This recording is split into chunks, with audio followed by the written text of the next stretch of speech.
Thank you. We're going to start the program. The governor is, I am told, very close.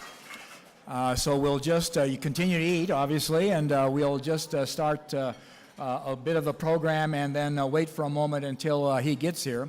We would like to start with a couple of questions. I don't know, you've probably done this in a few of the other sessions, but just a couple of warm-up questions because this is going to be a program where I'm hoping that many of you will have questions. We're going to have 3 hand mics moving around so you can ask the governor questions. As you know, this may be our last time with Governor Hickenlooper in terms of a big assembly like this, and it'll be the last time we probably see him as a governor. He may visit us in some other capacity, but this is the sort of the legacy speech and also his predictions. So why don't we start with those questions? Perfect, thank you. Let's go ahead and start with our first question. And the first question, and just to remind you, text the message Northern Water to 223333 to participate. Will snowfall this winter, A, be above average, B, be about average, C, be below average, or D?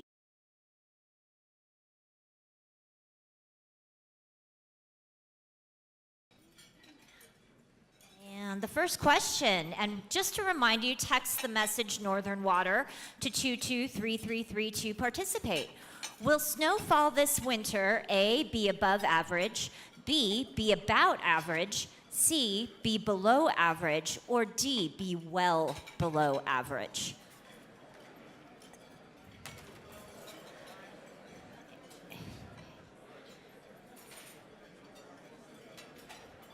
Looks like C is a very popular choice. All right, we're going to go ahead and lock the results in. Bail me out. And it looks like most of you think, 57% of the room thinks that the snowfall will be below average. Be below average. Okay. We have one more question. Bear with me here. All right. Will the next governor, A, use the water plan, B, ignore the water plan, or C, move in a different direction on water planning? Again, A is use the water plan, B is ignore the water plan, and C is move in a different direction on water planning. And it looks like A is very popular. You all believe that the next governor will use the water plan. Excellent.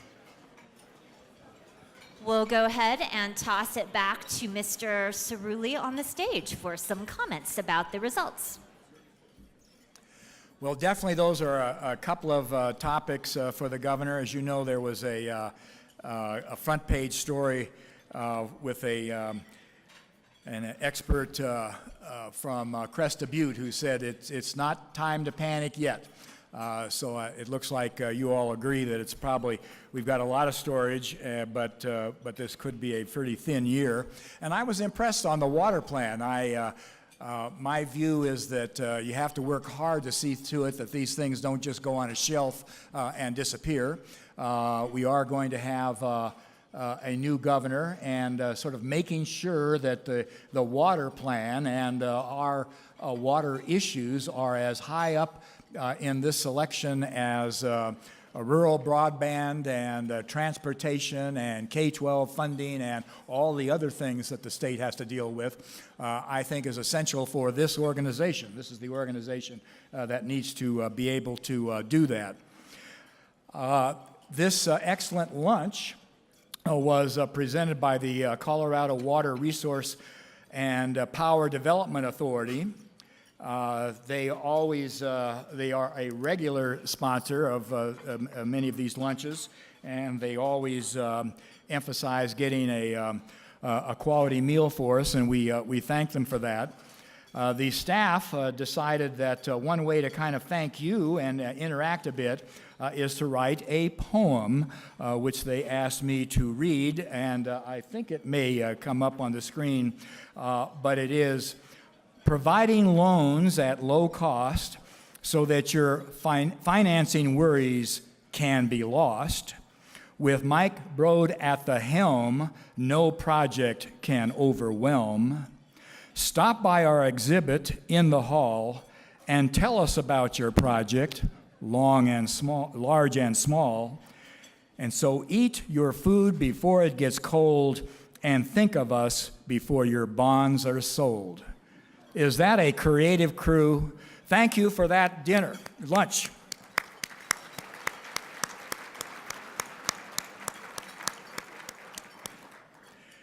Mike specifically said he does not do poetry, doesn't rhyme that much, but obviously there's some talent in the office. I am told the governor is parking, and I will... There's the governor. We're ready. Well, let me then start the introduction. As you know, we welcome John today to present his assessment of our water conditions and policy as he begins his last year in office. I was with the governor on Wednesday when he did a famous assessment of growth in the state. I frankly agreed with him, but you never know how things will end up sometimes being quoted. We appreciate his attendance. Let me tell you about today's format. I'm going to do a brief introduction. He will speak. And then he and I will do a colloquy sitting up here on these chairs. And then, as I mentioned to you, we have 3 handheld mics, and we will take questions from the audience. And we have until 1:15, and then he needs to get back to the Capitol. So let me start the introduction. As you know, water has been important to John Hickenlooper in his entire professional career, from a geologist to a craft brewer in the Central Platte Valley, the Platte there. He's known the value of water. I think he especially appreciates its importance to our quality of life and to our prosperity. He tells a famous story in his book, The Opposite of Woe, that I think captures his extraordinarily successful shift from being a retail craft brewer, entrepreneur, to mayor and then governor. I knew John during the 1990s and the early 2000s due to his activism at the Denver Tourist Bureau. And one day he asked me if he thought people were unhappy about the name change of Mile High to Invesco Field, and I did. And he said if he could raise a modest amount for a poll, would I do it? And I said yes. Modest, of course, indeed it was. The data came in, and you're not going to be surprised that 70% of the metro area citizens did not want to lose that name, Mile High. So next, we held the most unbelievably ramshackle press conference at Mile High of all time. No one showed up, but some press. We did get some press there. I presented the data. There was sort of a gusty wind. The mics fell off. John then presented the case, but front page of the Denver Post, all 3, we then had just 3 stations, Rocky Mountain News, and I think that that was the place shortly afterwards that Mayor Webb called and told John that he agreed with that viewpoint and that he would like John to join him in saving that name. And, you know, all of us in life have a moment where we have an epiphany, some experience, some little enlightenment that makes us realize that maybe there's some other things that we could do and some exciting things. And I think that event confirmed for John that a good idea, being doggedly about it, staying on it, a little research, lots of energy, some publicity, and you can change public policy and you can change politics. And he did on that issue, but as you know, in 2003, So a couple of years later, he was the mayor, and in 10, he was the governor, 2010, the governor, and now we don't know, but we know there's probably something next. So let me now welcome our governor, John Hickenlooper.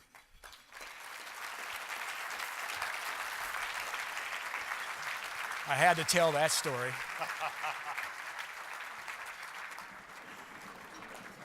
Thank you, Floyd, and that is exactly pretty close to perfect. The poll showed, and I thought it was amazing, that and if you ask the public if they're willing to pay a little extra sales tax for almost anything, they'll generally say no. It's very, very hard to get anybody ever much above 55%. 70% of the people that were polled, of the people that responded, said that they were happy to pay the extra, what I think was $4.28 a year worth of sales tax to keep the name Mile High Stadium. And it was the way the public responded for about 2 days. It was an epiphany. Then nobody paid attention until Wellington Webb came. And he did an organized press conference, and he had national press, and that's where, and to this day, we were the only, I believe still the only state where we have a hybrid name, where it was Invesco Field at Mile High or Sports Authority at Mile High. Made a difference. Anyway, I'm going to speak pretty quickly here and then let Floyd have his questions. Want to recognize Sam Sosouris, the past CWC board president, and Aaron Wilson, the new president. We also have our Ag Secretary, Don Brown, is here, and Bob Randall's the head of the Department of Natural Resources. Appreciate both of you guys coming out in your busy schedules. You know, I gave the State of the State speech a couple of weeks ago, and I focused on this kind of goofy word called topophilia. Topophilia essentially means love of place. And it's one of those things that when you're in a headwater state and you have some of the most beautiful landscapes on earth, it's an easy thing to get right, is to have topophilia. But you also have to realize that it doesn't come just as an inheritance. It has to be protected, and it requires investments. And I think our clean air, our clean water, our natural landscapes are some of the most important parts of our overall infrastructure. Yesterday, last night, and then again this morning, we kicked off the first outdoor recreation industry convention and trade show. It's the largest event they've ever had at the Colorado Convention Center. They're going to have over 28,000 people, and it is all around clean air, clean water. And I think the Alliance, and there are a lot of people down there talking about how outdoor recreation needs to make a bigger effort to connect with the rural parts of America and be able to demonstrate where they can be sometimes that second job, or you know, these small companies can be limited employers in the rural parts of not just Colorado, but all around the state. One of the things that we established by getting a show like that, and I think it is a big step forward. I think it's an important thing of enhancing how we feel about Colorado and how the rest of the world sees us. We want them to think clean air, clean water when they see Colorado. And I think that is a big part of our identity, right? How the world sees us and how we think of ourselves, and allows us to take on some of the challenges that we're already facing. We're in the third year of the Colorado Water Plan, and this was a colossal exercise of, you know, over 30,000 people played some role in helping to create that. We had input from small towns all over the state, diverse interests, and the result was, you know, maybe not as much detail as some people like, but a pretty good roadmap on what we need to look at the future. Now, not all the funding was identified, and we recognize that, and we continue to talk about it. It's a living document, and it's going to need to change. It will give us a framework for planning going forward. Certainly, we recognize that when you're talking about water, and I'm going to guess everybody in this room knows it, the amount of money that a person will pay per gallon or per acre foot, however you want to measure it, if they're a suburban user, that's a much smaller part of their budget than if you're trying to grow crops with that water. And yet I would argue, and I did argue in the State of the State speech, and I've been arguing for a number of years, that having that agricultural base is an essential part of Colorado's future. Now, not just because it's a balanced agricultural system that when you go through a recession helps us come out of a recession more rapidly. That is also true. But as the world becomes more uncertain, and I don't think that's going to diminish in the near future for a lot of reasons, having that ability to grow all of our own food, to raise our own livestock, allows us a sense of security that a lot of people don't have. And I think the issues around funding for the Colorado Water Plan is pretty much laid out there in detail. I think the General Assembly, I've had a couple of discussions with both parties. This isn't anything that should be partisan in any way. It's just like the whole notion of outdoor recreation, clean air, clean water, getting people outside and, riding bikes or hunting, fishing, any of those forms, they're not partisan, they're all good. And I think if we can bring a bipartisan approach to the funding to make sure that water plan gets done, we'll have done a tremendous service for the state. One issue I do want to bring up, because somehow it keeps slipping under the radar, there is such a sensitivity to taxes of any kind in this state. Now, we have always had one of the lowest levels of severance tax for oil and gas that's taken out of Colorado. We allow ad valorem taxes and other property taxes in the local counties to be deducted from the taxes that come to the state. 2 years ago, or a year and a half ago, we lost a legal challenge around some issues of what is deductible and what is allowable. And for the last year, essentially, we're very close to our severance tax being zero. Not quite zero, but it's getting down there. And the structural problems that lawsuit exposed are not going to change. In other words, I don't think we're going to bounce back as we have sometimes in the past and suddenly get $160 million in severance tax next year. I think the legislature is going to have to step up, and we're probably going to have to put, the way the language is, I think we're probably going to have to put something on the ballot. I don't think the oil and gas industry is going to resist this. There might be certain parts of it that say that any tax is bad. But historically, that severance tax has been a crucial part of how we pay for our water infrastructure. Right? It's not always reliable, but it's been a significant component in those years when we had a good bit of it. And I worry that if we don't begin calling our legislators, Republicans and Democrats, that part, which is contemplated in the Colorado Water Plan, we're going to lose it. And again, I've talked to CEOs of some of the larger oil and gas companies, and they understand they're paying much higher tax in Wyoming or New Mexico. They recognize that, and now after this court case, they're hardly paying anything at all. They're not complaining about it.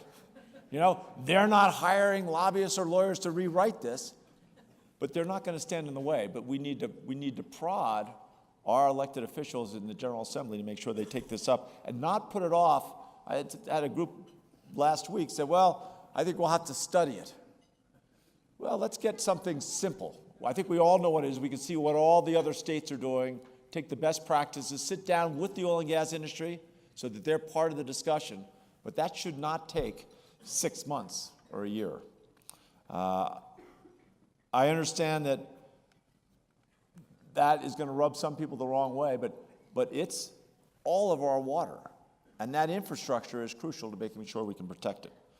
I was going to go into a little bit of the issues around some of the water storage projects we are working on. And I don't get into the argument about climate change and what are the causes. And, I'm not sure that's a benefit to anybody at this point. But I don't see very many people that feel that the climate isn't changing, right? The early part of this winter was the warmest November, the warmest December in 123 years of making records.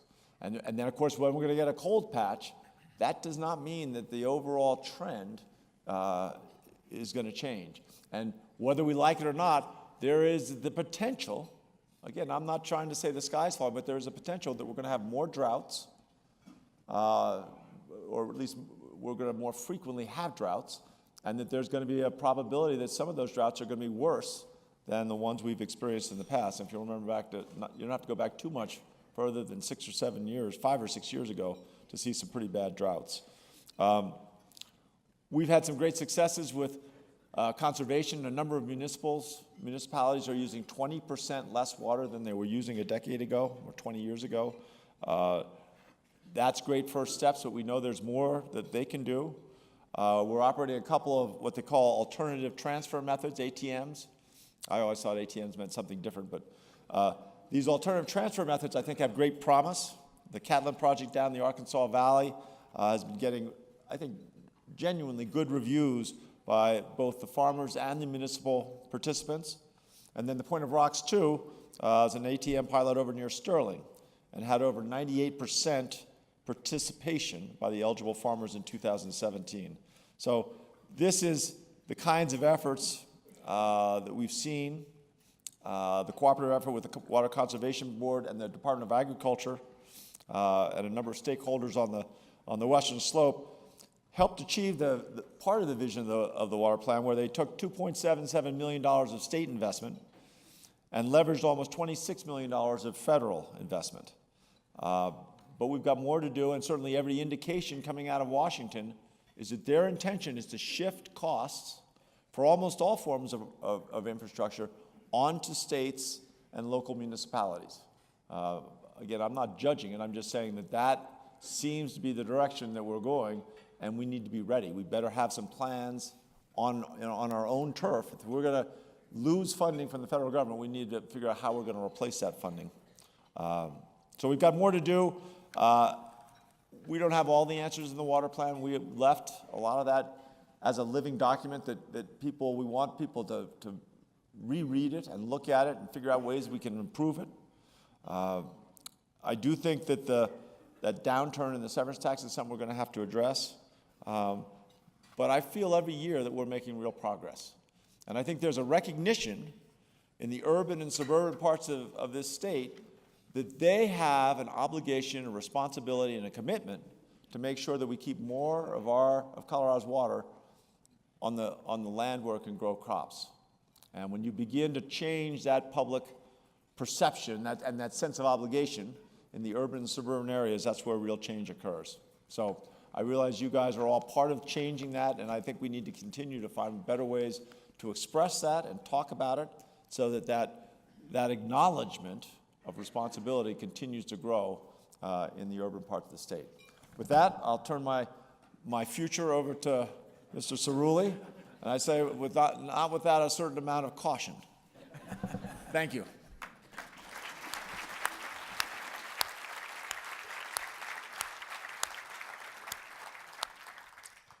Thank you, Governor. We're going to bring up some questions here in a moment, but I thought that just from my observation, I was so impressed that when you really got in there very quickly, you had inherited obviously a lot of work under Governor Owens and more work, more scientific work and additional work in the basins with Governor Ritter.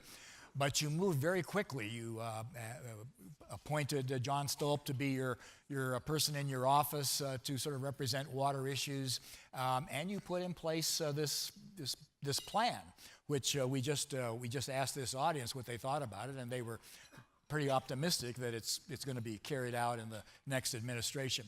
But just thinking back on that, what sort of launched you to move so quickly and sort of grab what they did and go forward? I mean, what are some of the rules, lessons maybe for the next governor?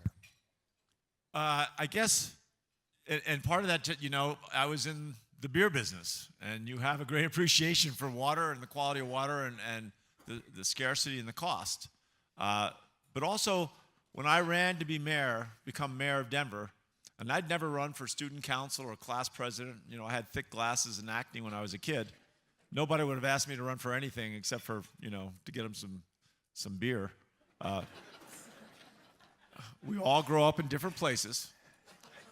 But anyway, I was struck by how much the city of Denver and the suburbs hated each other, disagreed with each other. And in business, there's no margin in having enemies. You realize, if you're in the retail business, you realize getting people to work together is a crucial part of succeeding.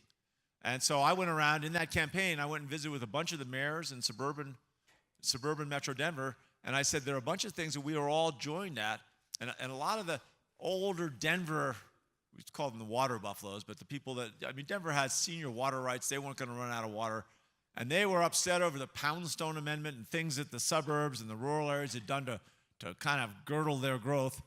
And they said, well, when they run out of water, you know, this is Denver, older Denver residents saying, when Douglas County or Aurora runs out of water, then we'll see who laughs last.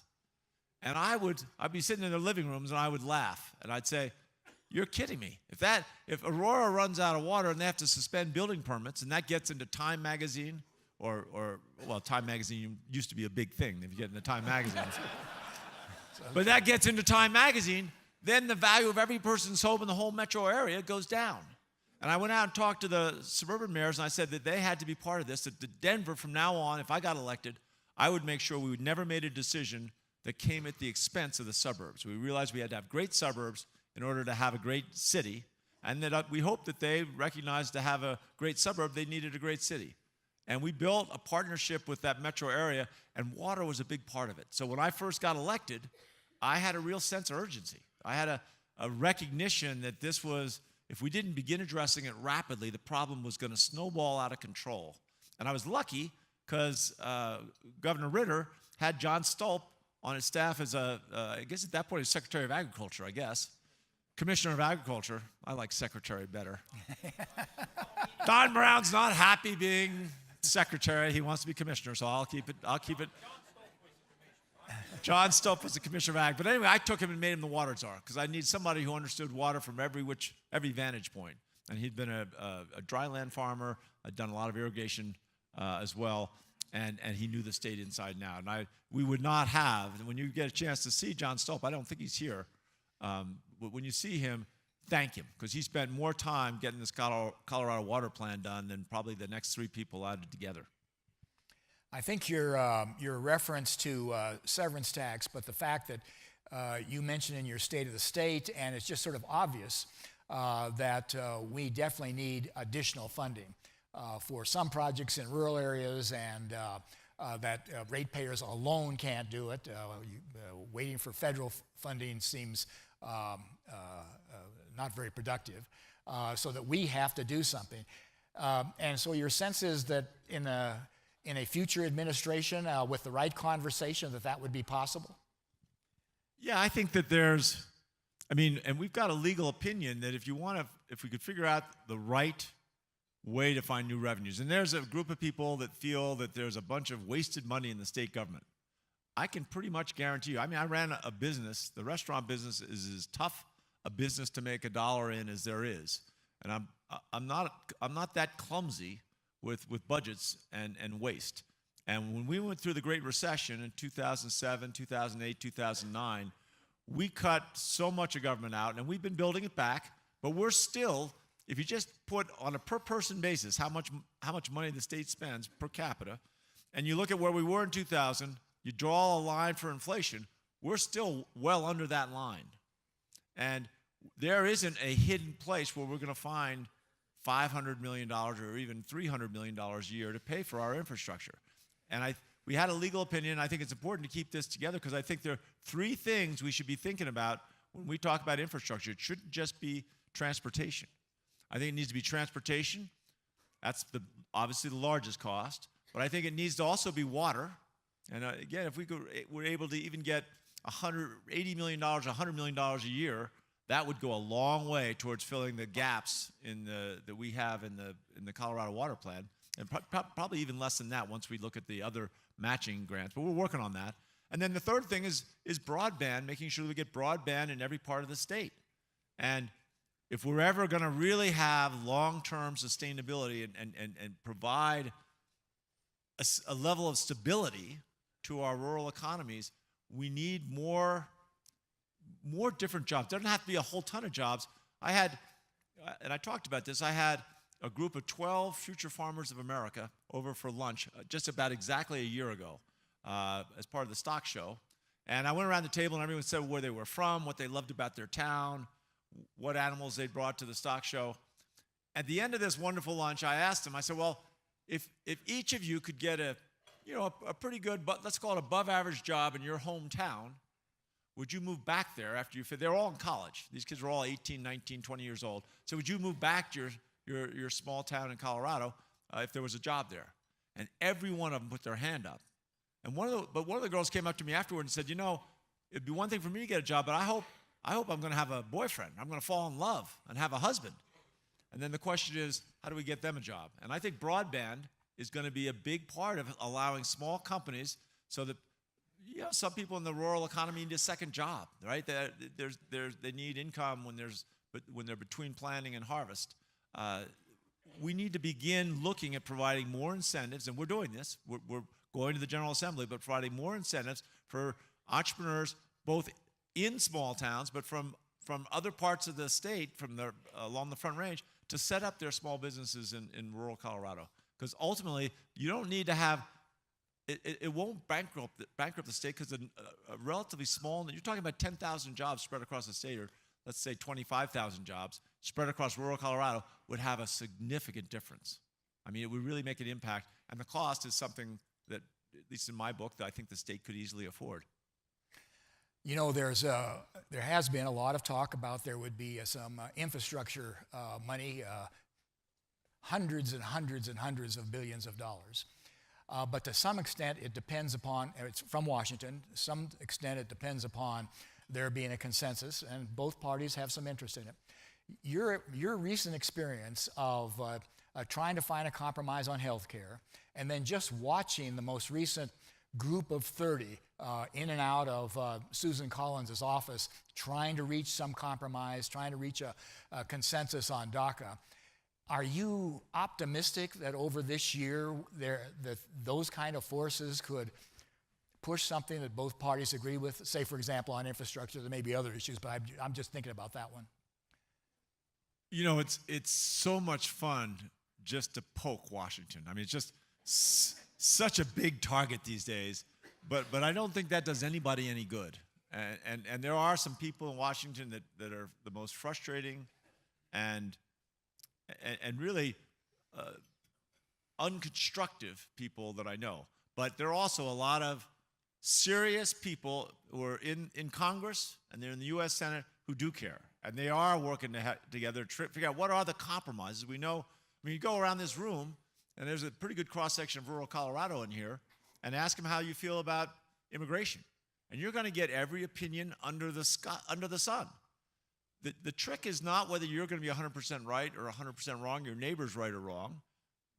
Probably there's a compromise in there somewhere that's going to take a lot of discussion and a lot of listening.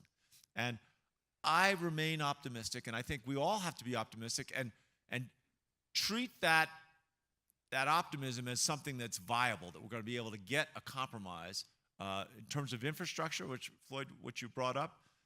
The conversations I've had over the last 6 months with the White House, they are very eager to bring a plan forward. I suspect some of the Democrats will probably try to fight the plan just because they don't want the administration to get a success. They're so angry about one thing or another. I will argue against that. I think we need to support a plan if it's reasonable. Now, it's probably not going to have the funding. Again, I think they are trying to have less spending from Washington and push more of the expenditures onto states and local municipalities. But that's not necessarily a bad thing, right? I'm all for more efficiency. Trust me, every tax dollar we send to Washington, and then it comes back to us. By the time it comes back to us, it's not $1 anymore, right? Most estimates is somewhere around 80 cents or 84 cents that we get back. If we can keep that money here, we'll get more bang for our buck.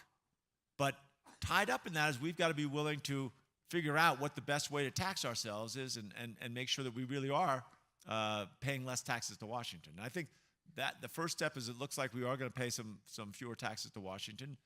The next step then is how do we use the resources here and look at, and again, all three types of infrastructure, right? The transportation, water, and broadband. We should try, they could all be in one initiative. Legally, that is, that's what I started to say before, that we've got a legal opinion that is permissible. But we've got to put the effort in and come to an opinion, or we're just going to keep going down the bumpy road of not having enough resources for anything. Well, it was a weird moment with the shutdown. It still was sort of, it was heartening to see a group of senators doing shuttle diplomacy back and forth. And of course, they claim that they've got 60 or 70 votes on that issue, and that would be sort of interesting too. I have one more question, so why don't some people in the audience start to think about it, and we'll raise your hand and we'll get the mic to you. But one of the things that I know has been frustrating to you, and there's been talk of changing it, but we haven't really made it. There was some ballot issues last time when we did do something on initiatives, and that is to try and somehow unwind a little bit our constitutional gridlock here, whether it's Gallagher or 23 or Tabor, et cetera, et cetera. Is that an impossibility, or will that be something that the next governor you feel is going to both inherit and have to look at? I think the answer is both. I call it the thicket, the fiscal thicket, because we have these conflicting things in our Constitution, right? We passed Amendment 23, which requires a certain minimal amount of spent for education, but we're $750 million behind where that amendment, where our voters said that we would be. And yet, we've also got Tabor, so we've got to make sure we have a vote of the people to get any new resources. And I think that Tabor's pretty popular, at least that part of Tabor that requires a vote. But I will say Tabor overall, it's been, 25 years just about now, isn't it? Something like that. Right, and 92. And we've got a bunch of very conservative states, much more conservative states than Colorado around us. And, if you look at Mississippi and Alabama, even look at Kansas, pretty conservative states, not one of them have tried to imitate Tabor, right? They brought it up and their voters say no because it denies you the flexibility. I'm not saying I'm going to go out and try and overturn Tabor because I don't think you could do it in the present environment.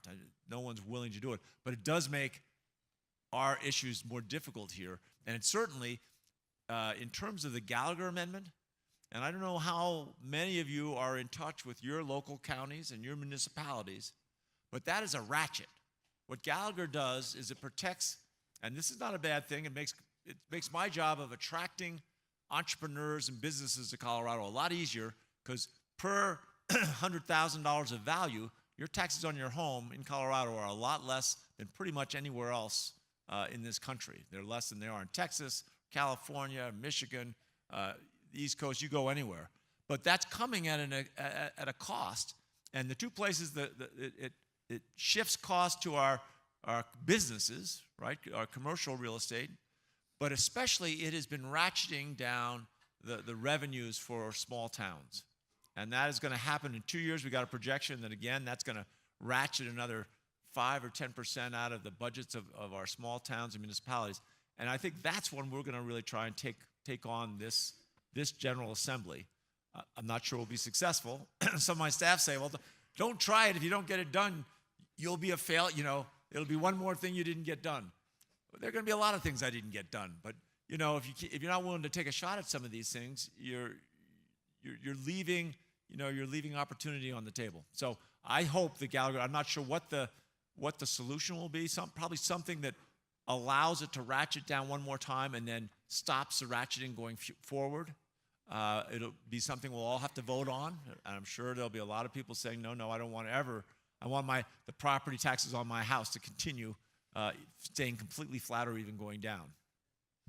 I agree. It'll be difficult to change, but we did change the initiative law, and as you know, people value their right to vote.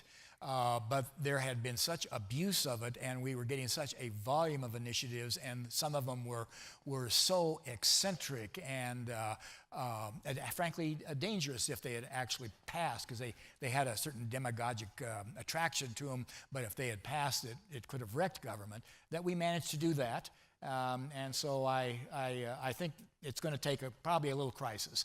You maybe described it in terms of Gallagher. Some questions out there. I can't see your hand, so shout out. Have we got somebody? There we go. Go ahead. Hello, I'm Jay Winter with the Lower Arkansas Valley Water Conservancy District. We're the ones doing the Catlin pilot project, by the way. I'm going to co-mingle a couple questions. You also pointed me to the Conservation Easement Oversight Commission. There's $45 million a year in state tax credits. Over the last 6 years, they may spend $2 to $3 to $5 million. Is there a possibility to tweak the legislation so what is not used in those state tax credits, you use those for water projects? Well, first, thank you for your service. And I know a lot of people in this room serve on a lot of boards and commissions. I wanted to make sure I didn't forget to recognize and thank all of you. I mean, this is, a lot of other countries don't have this component of American democracy where people volunteer their time and do hard work for commissions and organizations to make these kinds of decisions and assessments and investments. So thank you. In terms of that, I'm happy to look at it. I'd have to sit down. You'd probably have to go through because there's a bunch of different tax credits involved in those. We'd have to go through them one by one. But whatever we can do that actually allows us to allocate more resources to that water infrastructure, I think would generally get a pretty positive reception in the General Assembly. So if you've got that written down on a one-pager or want to give me a call or come by the office, I'd be glad to talk it over and see how we could set it up and put it forward to the Assembly. Did you have another? No, that's it. Oh, okay. Somebody else? You mentioned conservation, Governor, and I would say that in my during your term, these last several years, and even before that, maybe the decade before that, our water districts, and particularly our majors that have a lot of resources, but our water districts in general, have become so much more sophisticated in dealing with public policy because of the complexities of permitting, interacting with state agencies, but in particular federal agencies. And a component of that has been conservation. And while you mentioned there are success stories out there, as you know, as we bring projects forward, the first thing that is always said, well, you've got to do more of it. And I think, for example, Denver on Moffett did a very good job of pre-positioning that as we've already done X amount of conservation, we're going to do more, but we still need the project. And I thought that was very thoughtful. But that's going to be sort of de rigueur. You're just going to have to do that. Do you have any additional thoughts as to, again, in your term, but or in the next governor, what are something maybe even more dramatic or more with more impact that could move our conservation numbers system-wide 25% or so? Have you given that any thought? Yeah, sure. I mean, you have what my grandfather used to call the wild ass ideas. I hope that's not inappropriate to say in a group like this. But you always want to have some ambitions, some ideas of things that are more of a harder to achieve, but could have a more dramatic impact if you're successful. Now, that being said, I'm a believer that generally most progress happens incrementally. Right. And I'm a great believer in continuous improvement in our businesses. When I was in the restaurant business, every year we try and find ways we could cut costs, and we've been trying to do that with the state government. We now, you can go on the line, online, look at almost every single state agency now is online with a dashboard that you can look at, and it tells what their goals are, what they're trying to get done in the next year, the next 5 years, and then it grades themselves, shows them how far along they are in achieving those goals. And we're trying to continuously improve how we describe those. But that kind of mentality is how you get to, finding cost savings and figuring out how to motivate people and incentivize employees in all kinds of jobs so that they will be focused on trying to find those savings. But some of the big ideas, there's a lot of groundwater around the state, and maybe that groundwater should in some way be utilized if there was a way to replace it and store it. Maybe it's like an accordion that in times of drought, if we had a system whereby you could move that water around and make sure that we could keep consistently our irrigated land with water. And then when you have, years like we had a couple years ago, or even last year, we have a lot of excess water and we're sending a bunch of water out to Kansas. Maybe some of that gets stored back into those aquifers and underground reservoirs. But something like that, they're doing a form of that in Arizona. But I think we could take that and go much further than what they've done. So we're trying to explore things like that and find out who would be the best. Again, something like that could only work as a public-private partnership. And I think whether you're talking about broadband, whether you're talking about transportation, whether you're talking about water, we are going to end up doing more public-private partnerships. And we're going to have to be very transparent in how we work with the private sector if you're in government. And if something doesn't go well, where everyone's going to have to own up and accept their portion of responsibility, because I mean, life isn't perfect. People make mistakes all the time. But I don't see how we're going to fund the kind of infrastructure that we want. I know the White House, and we'll see when they come out with their infrastructure projections and what the federal part of those investments will be. But I guarantee you they'll be significantly less than what we've been used to over the last 3 or 4 decades. One last question for me, and we're getting near the time. We have a question here. Go ahead, sir. Thank you, Governor, for being here. J. Paul Brown, Ignacio. Thank you for getting the discussion started about water and the water plan.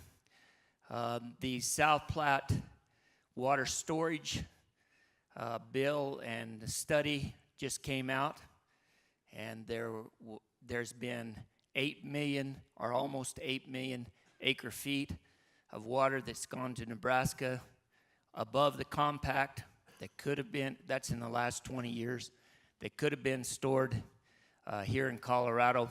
You know, our forefathers had some wild-ass ideas about storing that water, and that's what they did.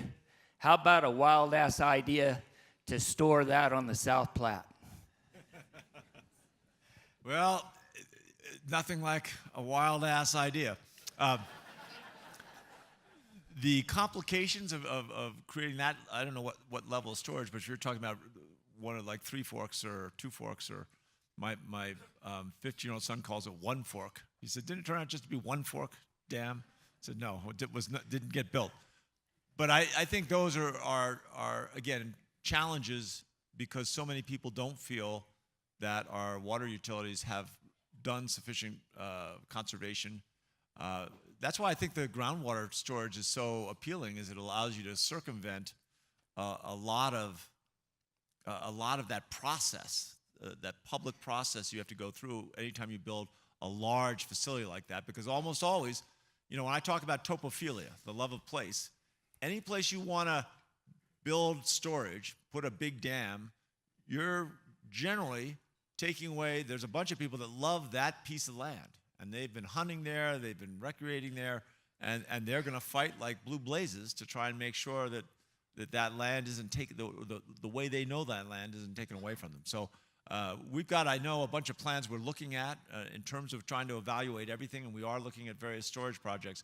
But we recognize if there's a way to do it in underground aquifers, and again, Arizona's showing the way on this. I think we could go take it to a whole new level. That becomes much more accessible. In other words, we can get there a lot faster.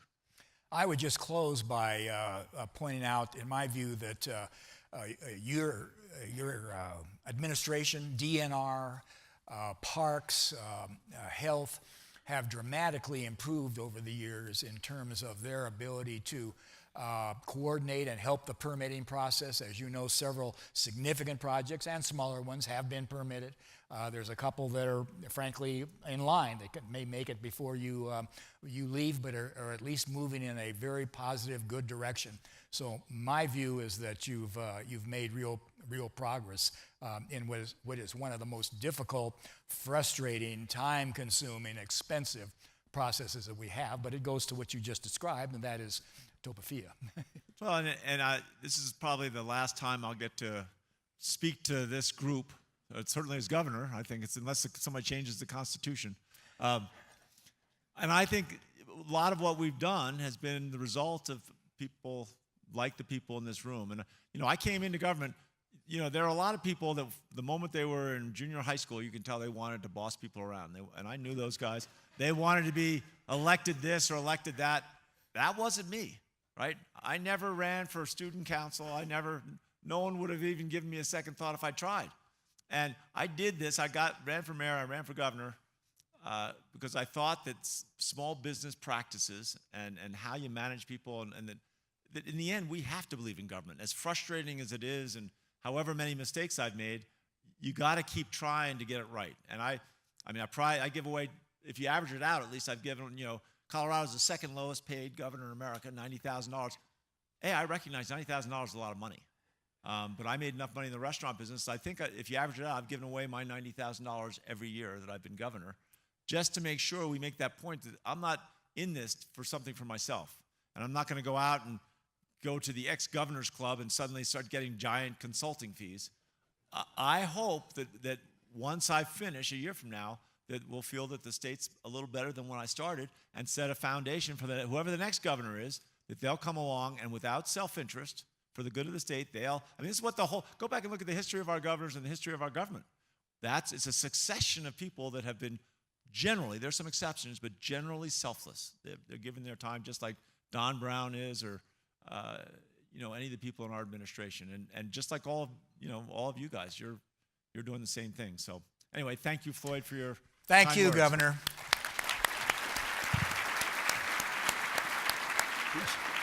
Good job.